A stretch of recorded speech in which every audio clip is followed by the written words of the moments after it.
Nós vamos meditar na palavra de Deus em Atos, capítulo 11, dos versículos 19 até 26. Atos 11, 19 a 26. O tema da nossa meditação é uma igreja cristã de discípulos. Uma igreja cristã de discípulos.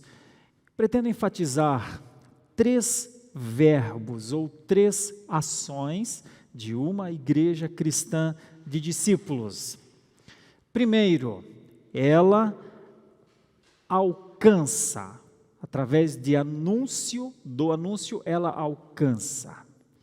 Em segundo lugar, ela integra, através de uma palavra grega que está no texto, a palavra unir.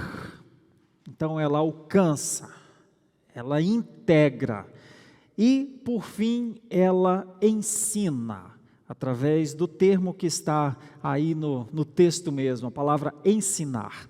Então são três coisas: alcançar, integrar e ensinar. Ela anuncia, ela une, ela capacita.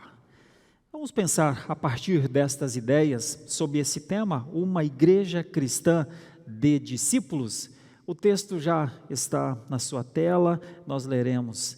Então os que foram dispersos por causa da tribulação que sobreveio a Estevão, se espalharam até a Fenícia, Chipre e Antioquia, não anunciando a ninguém a palavra, senão somente aos judeus. Alguns deles, porém, que eram de Chipre e de Cirene, e que foram até Antioquia, falavam também aos gregos, anunciando-lhes, olha aí a primeira vez a palavra, o evangelho do Senhor Jesus. A mão do Senhor estava com eles, e muitos, crendo, se converteram ao Senhor. 22. A notícia a respeito deles chegou aos ouvidos da igreja que estava em Jerusalém, e enviaram Barnabé até Antioquia. Tendo ele chegado e vendo a graça de Deus, alegrou-se e exortava a todos a que, com firmeza de coração, permanecessem no Senhor, porque era homem bom, cheio do Espírito Santo e de fé, e muita gente se, olha a palavra aí, uniu ao Senhor. 25. E partiu Barnabé para Tarso, à procura de Saulo. Tendo-o encontrado, levou-o para Antioquia.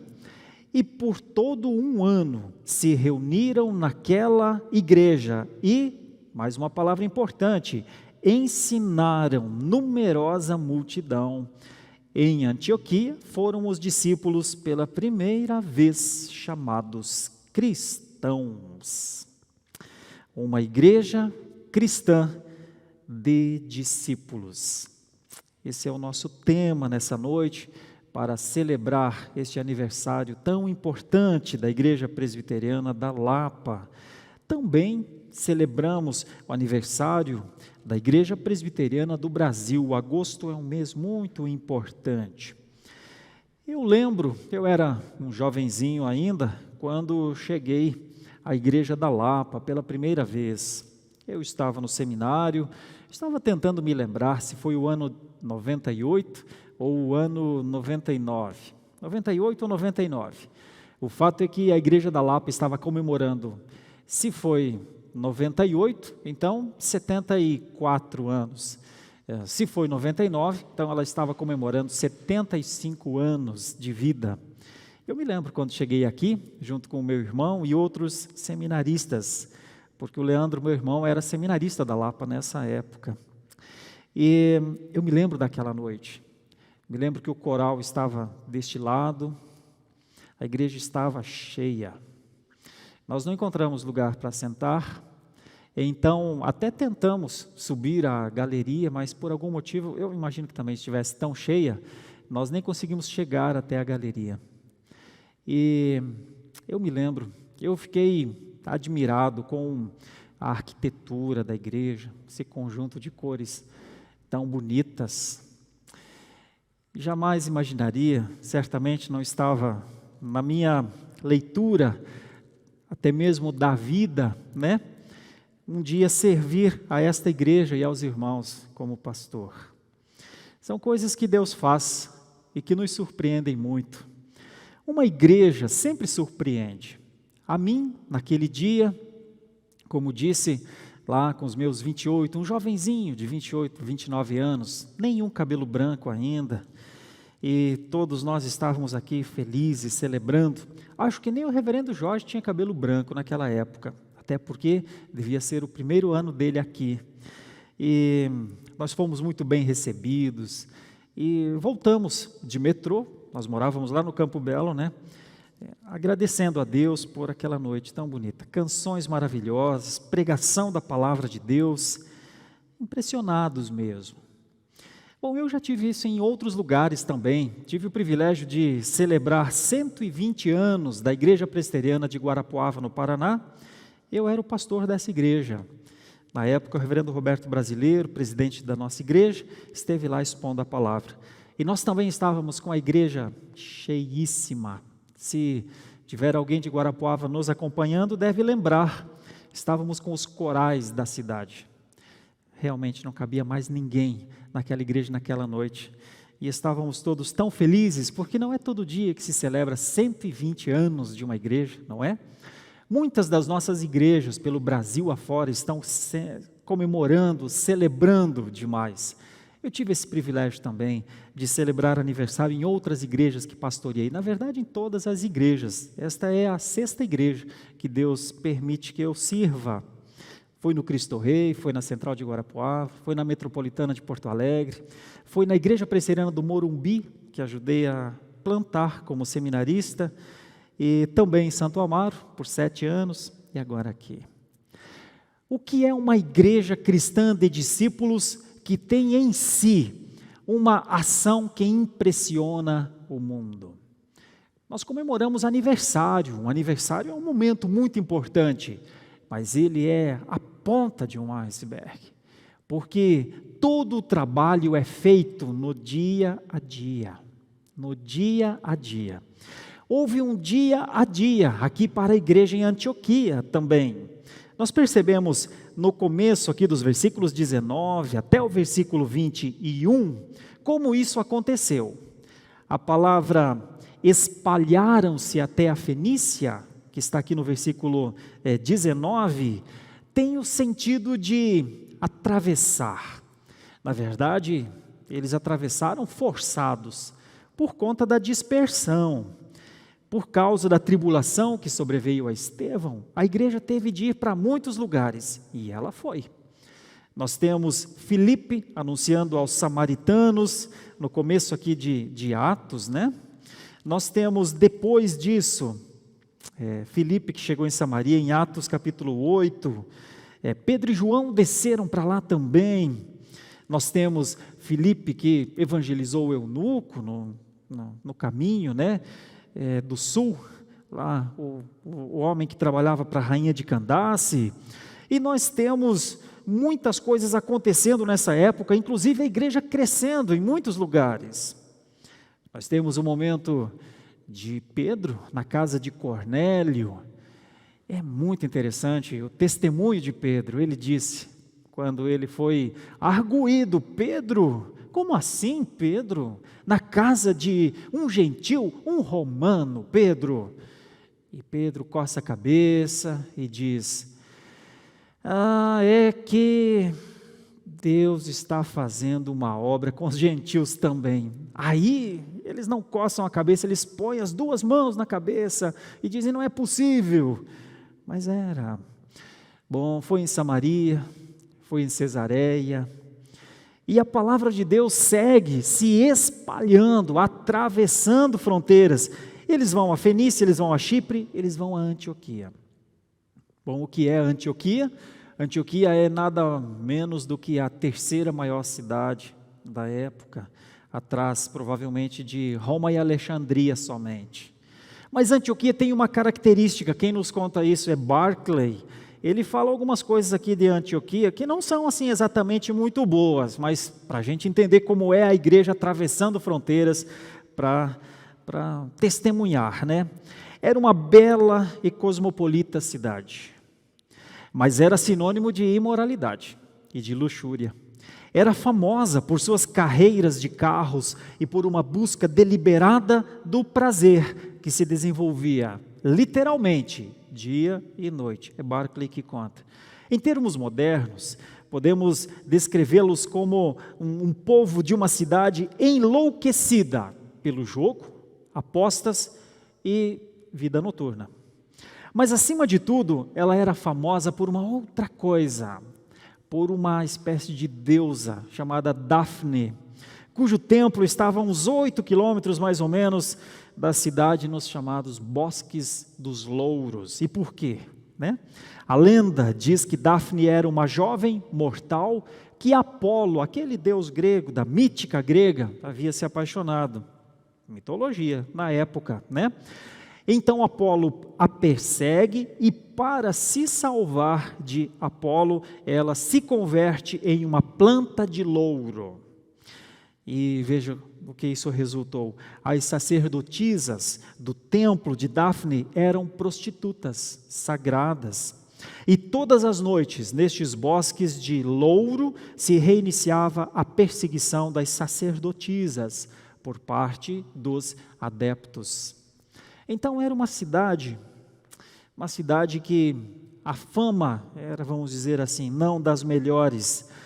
Tinha uma frase, inclusive, que envolvia essa divindade, chamada de moral de Daphne. Qual seria, Era uma frase que todo mundo utilizava, significando uma forma de vida desregrada e luxuriosa.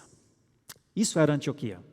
Nós, costumeiramente, quando falamos de Antioquia, falamos daquela igreja, aquele celeiro de missões, porque é aqui dessa igreja que nós teremos a primeira viagem missionária em Atos capítulo 13.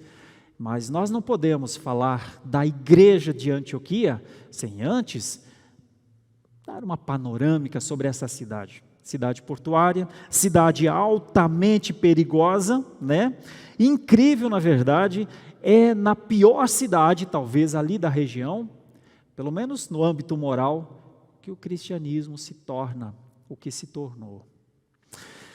É ali que Deus quis plantar uma igreja cristã, uma igreja cristã de discípulos.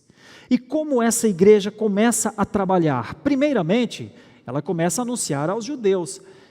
Talvez olhando o texto, dá assim aquela impressão, não anunciando a ninguém a palavra, senão somente os judeus, como se os primeiros cristãos estivessem limitados por algum pensamento expansionista até. Mas nós precisamos entender isso de uma maneira um pouquinho diferente. Nós precisamos entender que o evangelho está se expandindo lentamente. Então o evangelho começa a se expandir para toda aquela região, e os judeus que estão espalhados também precisam ouvir o evangelho. Paulo fez muito disso. Paulo procurava sempre os judeus quando chegava às cidades para plantar as igrejas. Isso acontece aqui também. Mas diz a palavra de Deus que houve alguma coisa a mais. Vamos imaginar aqui, aplicando aqui aos nossos dias, não ainda aplicando a mensagem, mas trazendo para os nossos dias. Nós temos as nossas famílias, não temos?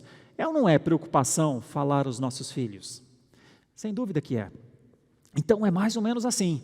Primeiro a gente fala para a família, e então a gente fala para os vizinhos. Aqui eles começam a anunciar aos judeus, e a palavra é falar mesmo, é um termo grego para falar, comunicar. Eles comunicam, e quando o evangelho é comunicado aos judeus, ele é comunicado sempre como o cumprimento das promessas, porque os judeus conheciam as promessas, não conheceram como um todo aquele que cumpriu a promessa. Era por isso que a igreja precisava anunciar aos judeus. Mas logo a seguir nós vemos outra ação deles. Alguns deles que eram de Chipre e de Cirene e que foram até Antioquia, falavam também aos gregos. Olha, aqui nós chegamos, vamos dizer assim, ao terceiro estágio que o cristianismo estava trabalhando e trabalhando forte. Ele anunciou aos romanos, nós temos isso na casa de Cornélio, um centurião romano. Nós vemos o evangelho chegar até os judeus, os da casa, mas mesmo os da casa ainda não conheciam o Senhor da casa, né? E agora nós vemos o Evangelho chegar aos gregos. Isso é muito importante entender, isso é força de alcance, isso é processo de alcance. O processo de alcance do cristianismo foi em direção dos romanos, foi na direção dos judeus e foi na direção dos helênicos, os gregos. É bom que você saiba, que nós saibamos juntos, que essas eram estruturas muito bem estabelecidas. O judaísmo tinha sua estrutura incólume. Quem poderia tocar naquela estrutura secular? O que dizer então do romanismo? Uma estrutura que até tinha como se defender, tinha a espada, o escudo, a guerra, eram conquistadores, eles tinham hierarquia. Bom, havia uma hierarquia no judaísmo, até o sumo sacerdote, o sinédrio. Nós temos uma hierarquia no romanismo, até o imperador, chamado de Senhor, aqui. Kyrios, Senhor, César. E os helênicos? Os helênicos, então, eles não tinham uma estrutura assim tão formal, tão de guerrilha, mas eles imaginavam, está tudo aqui, está tudo na cabeça, porque a gente pensa. Os romanos puxam a espada, cortam o pescoço, e nós dizemos, deste não corta, corta deste, avança para lá, porque o mundo helênico era o mundo pensante da época. 3 estruturas. Difícil avançar para dentro de estruturas assim, não é? E veja, quem é que vai avançar para dentro dessas maiores estruturas? Quem? Homens simples, homens que não eram providos de espada, homens que não eram providos de normas e legalidades, homens que não eram providos das melhores concepções lógicas do momento. Homens que diziam coisas estranhas de serem ouvidas. Eu tenho um novo Senhor, mas não é César? Não, é Jesus. Jesus? Eu vim para anunciar vida eterna. Vida eterna? O que é vida eterna? Homens que diziam, nós temos um jeito de viver entre nós. Nós falamos a verdade, nós nos ajudamos, nós queremos o bem do próximo. Isso não era exatamente algo fácil de se entender. Por isso a igreja cristã de discípulos impressiona. Porque os seus valores alcançam pessoas, até mesmo nas estruturas mais difíceis, mais impermeáveis, como o eram o romanismo, o helenismo e o judaísmo. Mas nós percebemos aqui, através do anúncio, do falar. Qual era a ferramenta para a igreja de Antioquia? Falar. Será que eles falavam coisas altamente teológicas? Provavelmente não. Provavelmente eles só contavam seus testemunhos. Provavelmente eles só diziam coisas como, olha gente, aconteceu alguma coisa na casa do centurião Cornélio. Provavelmente eles diziam, olha, aquele homem que estava no caminho de Candace quis ser batizado. Provavelmente eles diziam, olha, em Samaria, centenas de pessoas têm suas vidas mudadas. Provavelmente eles falavam de vida, não falavam de altas teorias, mas falavam do que viveram. Este talvez seja a melhor maneira para um processo de alcance ser estabelecido. Pessoas autênticas, que sabem em quem crê, e por causa da sua fé, se tornam tão fortes, inimaginavelmente fortes. Primeira coisa então, uma igreja cristã de discípulos, ela anuncia para alcançar. Segunda coisa que o texto nos mostra, dos versículos 22 em diante, vai nos mostrar outra coisa. A igreja não só alcança, a igreja integra também. Nós vemos aqui do versículo 22 para frente, que a notícia então que alguma coisa estava acontecendo em Antioquia, chega até Jerusalém, eles enviam Barnabé. Barnabé vai a Antioquia. Quando chega, a palavra de Deus diz que ele vê a graça de Deus. quando ele vê, ele se alegra de tal maneira e exorta a todos que com firmeza de coração permaneçam no Senhor. A palavra permanecer aqui também pode ser traduzida como esperem, esperar no Senhor. Bom, ainda tem um adjetivo a Barnabé: homem bom, cheio do Espírito Santo e de fé, e muita gente se uniu ao Senhor.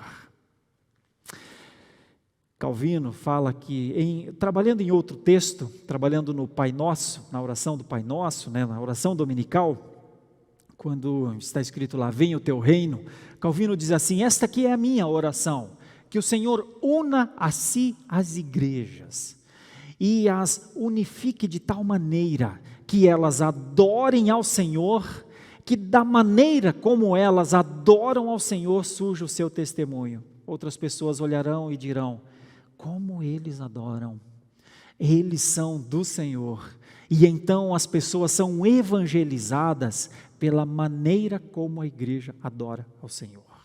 Bonito, né? Pois é. Aqui nós temos uma maneira de integração, e eles são integrados assim, na forma de Barnabé falar. Primeiro ele ensina as pessoas a que permaneçam no Senhor, que esperem no Senhor. Eram tempos muito difíceis, eram tempos em que alguém que fosse convertido ao Senhor era seguramente uma das pessoas mais atacadas, mais perseguidas, mas é como se ele dissesse: Deus dará vitória a vocês. E sabe o que mais? As pessoas criam nisso.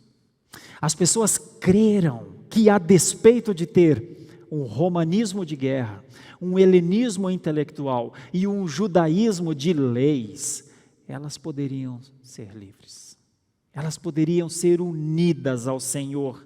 A palavra Senhor aqui demonstra inclusive o senhorio de Deus.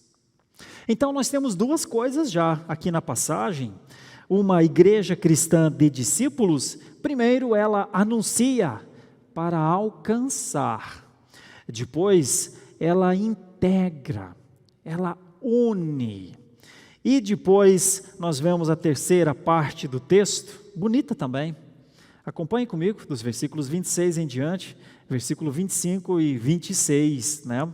É quando Barnabé vê a igreja, e estava tão bonita a igreja, tão cheia de gente, provavelmente, porque o texto diz que muita gente se uniu ao Senhor, e Barnabé diz: vou precisar de ajuda. Quem poderia nos ajudar?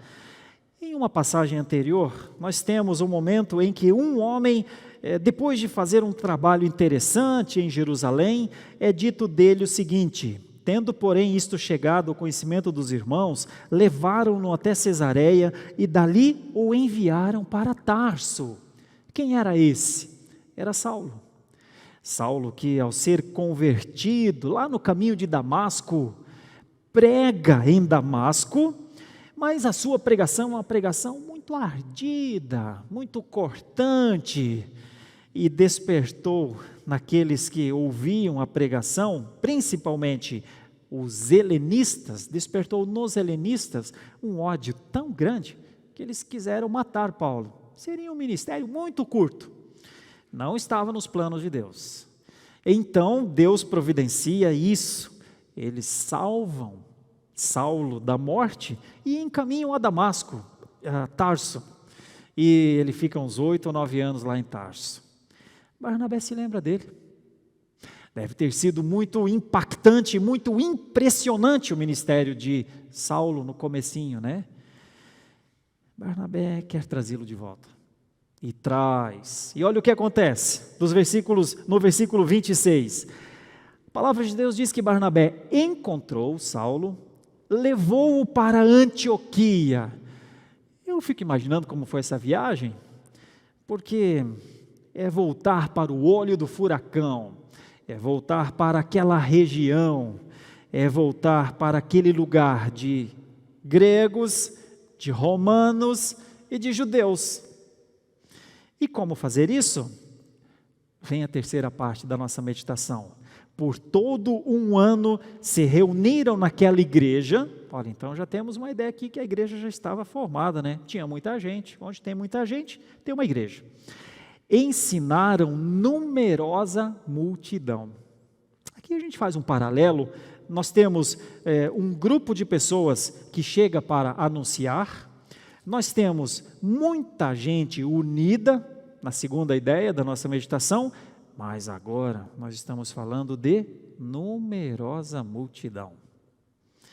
Ensinaram, diz a palavra, uma numerosa multidão. Essa é a terceira ideia da nossa meditação. Uma igreja cristã de discípulos, ela alcança, ela integra, ela ensina. Ela alcança através do anúncio, do fato de falar. Ela integra através do testemunho, da união que ela tem. Pela união com o Senhor que ela tem, ela une as outras pessoas ao Senhor. E ela ensina. Ensinaram, ou seja, capacitaram numerosa multidão. Uma história bonita, né? Mas o que isso tem a ver conosco? O que uma igreja cristã de discípulos que alcança, integra, ensina, pode nos mostrar qual o legado de uma igreja assim para nós, que estamos aqui com 96 anos de vida. Sim, eu já estou na igreja. É a Siri, eu acho que diz, eu encontrei um lugar, mas eu já estou aqui na igreja. O que esta igreja de Antioquia pode nos ensinar? Eu vou aplicar algumas coisas a nós. Vocês devem ter percebido, normalmente eu trabalho com metade do tempo explicando o texto, e aproximadamente metade, ou quase a metade, aplicando aos nossos tempos, o que o texto pode nos dizer, né? A primeira coisa é que se esta igreja cristã de discípulos é uma igreja que alcança, que alcançou, né? Quais seriam as nossas ferramentas de alcance? Quais as ferramentas de alcance da Igreja Presbiteriana da Lapa? Você que é membro da nossa igreja deve já ter em mente algumas coisas. Uma das melhores formas de alcançar é ser o que ela é. Ela está aqui na Rua Roma 465, no bairro da Lapa, em São Paulo, desde 1924. Ela alcança pessoas que passam aqui em frente, veem essa estrutura belíssima neste lugar, e então as suas portas abertas são como que um convite. Muitas pessoas já passando na rua pensaram, acho que vou vir aqui um dia, e elas vêm. Essa é uma maneira. Ser o que ela é, ter um púlpito para pregar o Evangelho, ter um coral, um grupo de louvor, ter uma estrutura para receber as pessoas, ela alcança pelo que ela é. Nós chamamos isso de estrutura eclesiástica. A estrutura eclesiástica desta igreja foi levantada por muitas décadas, e ela hoje anuncia do púlpito, hoje ela anuncia através dos seus membros, e hoje ela anuncia também através das plataformas de propagação. Ela precisa alcançar, essa igreja precisa alcançar. Quem nós queremos alcançar? Nós que não sabemos quem está lá no sofá, na cadeira, no smartphone, acompanhando uma das nossas pregações, ou as nossas pregações. Nós queremos alcançar quem Deus quer. Nós estamos a serviço do último eleito. Nós estamos a serviço através do anúncio daqueles que o Senhor quer chegar no coração e falar, meu filho, minha filha. Nós não podemos parar sem fazer, sem chegar a este ideal. Então temos que criar nossos processos de alcance também. Eles anunciavam falando, nós também temos que falar. Aqui aplico especialmente aos nossos membros. Queridíssimo membro, você homem, você mulher, você jovem, você adolescente, você criança, membro da Igreja Presbiteriana da Lapa, fale. Falemos, com a coragem do Espírito Santo, falemos. Ou temos alguma coisa que nos impede? Ou temos alguma vergonha que nos impede? Ou temos alguma culpa que nos impede? Ou temos alguma opressão que nos impede? Eu digo, não temos. Não podemos ter. Eu e você não podemos ter. Uma das marcas do cristianismo é a sua coragem, a sua resiliência. É ir em frente, mesmo que os tempos sejam muito difíceis. Por isso tenho certeza, a membresia dessa igreja é uma igreja corajosa. Já viveu o suficiente para provar isso para si mesma. Então, eis os nossos processos de alcance. Vamos continuar a anunciar o Evangelho. Vamos continuar a ser uma igreja neste lugar para que as pessoas possam se achegar. Vamos continuar a testemunhar através das nossas vidas aos nossos familiares, aos nossos amigos. Vamos continuar a compartilhar, muitas vezes, uma exposição em uma plataforma digital, porque é assim que a gente anuncia. Esta é a palavra que nos foi evangelizada desde os idos de 1924. E agora, com todas as condições que temos, imaginem, pensemos juntos, quantas pessoas nós podemos alcançar. Quantas pessoas nós podemos chegar perto com uma palavra de vida, uma palavra que vai proporcionar a esta pessoa conhecer a glória de Deus. Ser um membro de uma igreja histórica é ter a condição de proclamação. Processo de alcance. Nós precisamos encontrar sempre, cada vez, as melhores formas para anunciar. Pessoalmente, esse é o meu compromisso. Eu sei que é dos irmãos também. Eu sei que é inclusive de gente que está se achegando à igreja agora. Essa é uma palavra de ânimo para aqueles que estão se achegando. Essa igreja anuncia desde 1924. Anuncia você também. Nossa igreja não é um lugar para as pessoas se achegarem e se assentarem. Eu, pelo menos, não sou um pastor que fica contente com as pessoas acomodadas. Perguntem aos irmãos lá da igreja de Santo Amaro. Em nenhum momento eu os deixei acomodados. Imagino que ninguém quer. Por isso não podemos mesmo ficar acomodados, jamais. Então, uma palavra de amor a você que é cristão de longa data. Louvado seja Deus por seus cabelos brancos, pelas rugas no rosto, porque você está contando os seus dias. Está mostrando a graça de Deus. E a igreja precisa alcançar com o potencial que ela tem. Essa é a primeira coisa. Mas tem uma outra coisa importante aqui também, que tem uma aplicação para nós nos nossos dias. Esta igreja, ela integrava, ela não só anunciava, ela integrava. E o que é integrar? Como é que nós podemos aplicar isso aos nossos dias? A nós, aqui, comemorando 96 anos hoje, é que é missão nossa também integrar. Como nós vamos integrar as pessoas? Você que não é presbiteriano, vai conhecer um pouquinho agora. Nós temos uma força de trabalho chamada de força de integração. Nós contamos com homens, mulheres, jovens, adolescentes e crianças. E todas estas pessoas estão trabalhando em função de alcançar mais homens, mais mulheres, mais jovens, mais adolescentes e mais crianças. Nós também temos nossos departamentos, temos muita música, porque somos um povo que louva muito.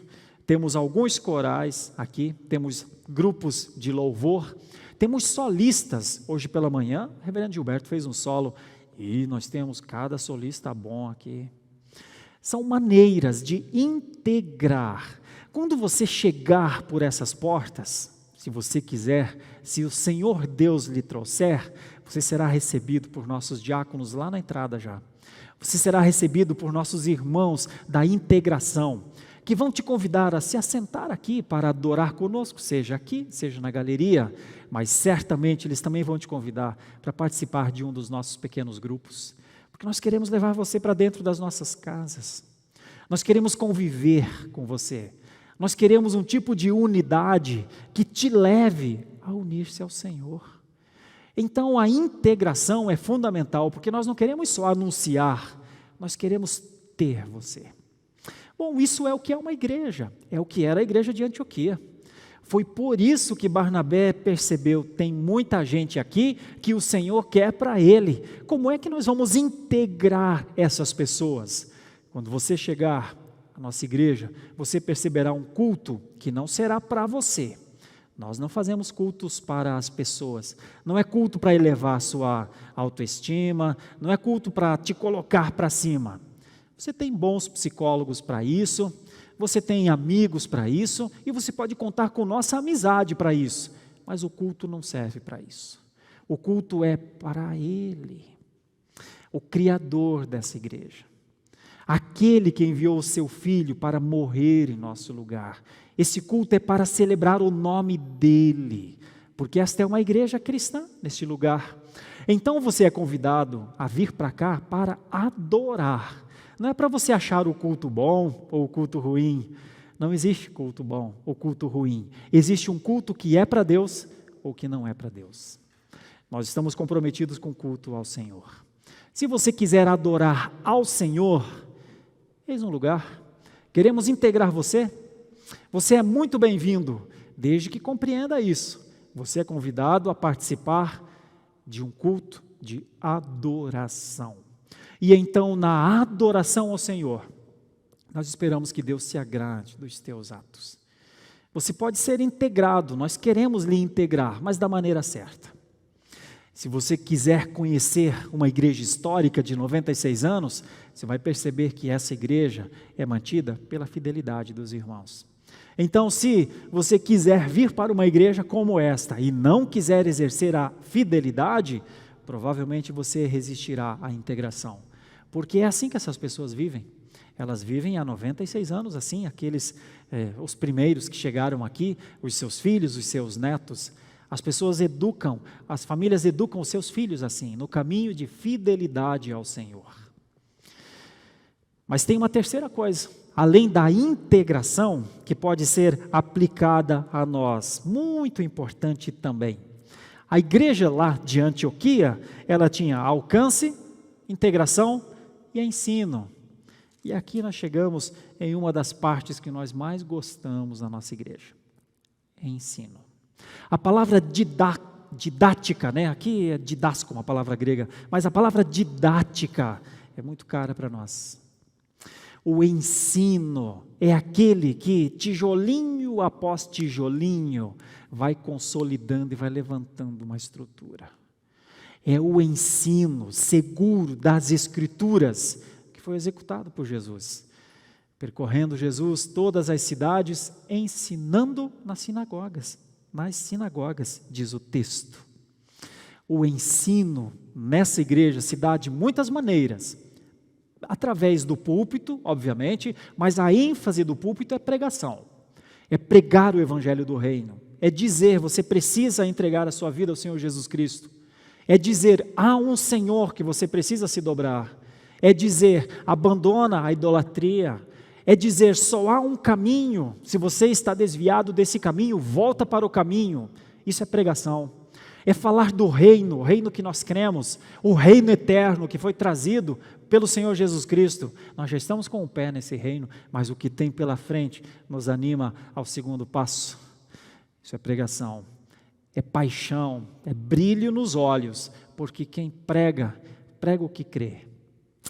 Mas também ensina, claro, corrige situações, adverte, o púlpito até disciplina. Aliás, as melhores disciplinas vêm do púlpito, as disciplinas preventivas. É quando a pregação ajuda aquele que ouve a pensar. Essa pregação aqui está me ajudando a não cair nesse pecado. Essa pregação aqui está me ajudando a perceber coisas que eu não percebi ainda. Essa pregação me ajudou, me protegeu, isso é pregação. Mas o ensino, aí começa com as crianças, adolescentes, jovens, é por isso que nós temos o salão, o prédio, né, grande, prédio de ensino, o salão Thomas Porter e o nosso prédio de ensino. Ali, nos domingos pela manhã, nós temos a escola bíblica dominical. que neste momento está sendo virtual, e que provavelmente, como o virtual veio para ficar, provavelmente será híbrida, né? Interessante, nós vamos pensando em nomes, né? De acordo com o tempo que vivemos. Tem uma coisa fundamental nisso: ensinar. Então, as salas de teologia, várias salas de teologia, as salas para os jovens, as salas para os adolescentes, as salas para as crianças, que começam a aprender com um desenho, às vezes, né? Trazidas por seus pais, começam a aprender nos nossos berçários. Mas elas crescem aprendendo cada vez mais, vão acumulando conhecimento, vão acumulando proteção, vão acumulando energia, e chega o dia em que elas não tomam leitinho só, não. Elas começam a discutir altos assuntos da teologia reformada. Nós já vemos isso nos nossos adolescentes, nos nossos jovens e também nos nossos adultos. Dá para aplicar. O que a igreja de Antioquia viveu, essa igreja pode viver. Está vivendo, de certa forma, mas nós não podemos nos contentar, porque o reino é muito grande, porque o valor é muito alto, porque o sacrifício é pleno, porque essa igreja tem um propósito neste lugar, e nós precisamos agradecer, louvar a Deus por tudo aquilo que já foi feito, mas os nossos olhos precisam sempre estar no futuro. Nós temos de olhar para frente, olhar para as nossas casas, para os nossos filhos, para os filhos que ainda não nasceram. Que igreja nós deixaremos para eles? Que casa nós deixaremos para eles? Que fé nós deixaremos para eles? É isso que uma igreja histórica faz. Ela aprende com as outras igrejas e ela põe em prática instruções bíblicas. Nós não precisamos de novidades, nós não vivemos acerca de novidades. O novo para nós vem sempre das Escrituras. Que o Senhor Deus, com a sua graça, abençoe a cada um de nós. Como abençoou a igreja de Antioquia, que abençoe, continue a abençoar a igreja presbiteriana da Lapa, em São Paulo. Agradecendo a todos os líderes que trabalharam aqui, muitos líderes, eu conheço muitos deles. Agradecer aos líderes que estão trabalhando neste lugar, agradecer por aqueles que o Senhor mandará, porque toda a igreja precisa crescer, para a glória de Deus, porque o reino cresce, a liderança também cresce. Agradecer muito pela fé, se não fosse a fé, ninguém de nós estaria aqui, e ela não é um valor nosso, ela é um valor de Deus, Deus nos deu. Então valorizemos aquilo que Deus nos deu, um grande valor para celebrarmos. Daqui a pouco nós vamos celebrar 100 anos, se Deus assim permitir. Que festa bonita nos aguarda.